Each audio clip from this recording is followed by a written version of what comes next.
سر جی یہ بڑا ایموشنل ذرا سوال ہے، کیا والدین کی نافرمانی کرنے والوں کی دعا قبول ہوتی ہے؟ بسم اللہ الرحمن الرحیم۔ آپ یہ پوچھ رہے ہیں کہ والدین کی نافرمانی کرنے والوں کی دعا قبول ہوتی ہے؟ جی نبی کریم صلی اللہ تعالی وسلم کی حدیث ہے، آقا کریم علیہ السلام نے فرمایا ثلاثۃ لا يقبل اللہ منہم صرفا ولا عدلا۔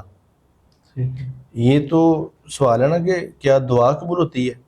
سرکار نے فرمایا 3 بندے ایسے ہیں جن کی کوئی نیکی قبول نہیں ہوتی، اللہ نہ کوئی عبادت قبول ہوتی ہے، نہ کوئی فرض قبول ہوتا ہے، نہ ان کا نفل قبول ہوتا ہے، نہ کوئی صدقہ خیرات قبول ہوتا ہے۔ ٹھیک ہے۔ کون کون سے ہیں؟ فرمایا آکن، پہلا بندہ وہ ہے جو والدین کا نافرمان ہے۔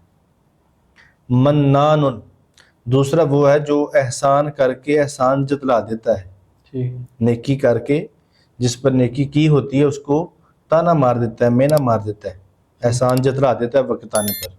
اور تیسرا بندہ وہ ہے مکذب بقدر، جو تقدیر کو جھٹلا دیتا ہے، تقدیر کو نہیں مانتا۔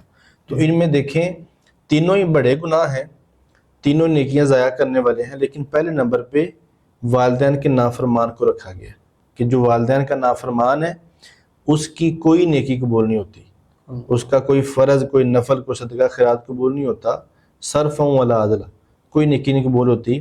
تو دعا تو بڑی بات کی بات ہے۔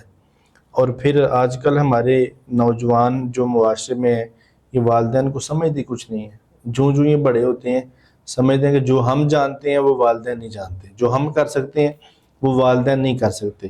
والدین نے ساری جوانی لگا کے ان کو پالا پڑھایا جوان کیا، اور آج یہ کہتے ہیں کہ والدین نے ہمارے لیے کیا ہے۔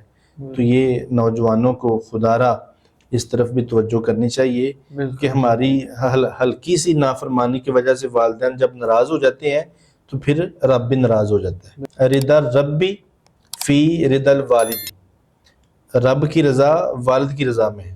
اللہ وسخط الربی فی سخط الوالدی، اور رب کی ناراضگی والد کی ناراضگی میں ہے، یعنی والد راضی ہے تو رب راضی ہے، والد ناراض ہے تو رب ناراض ہے۔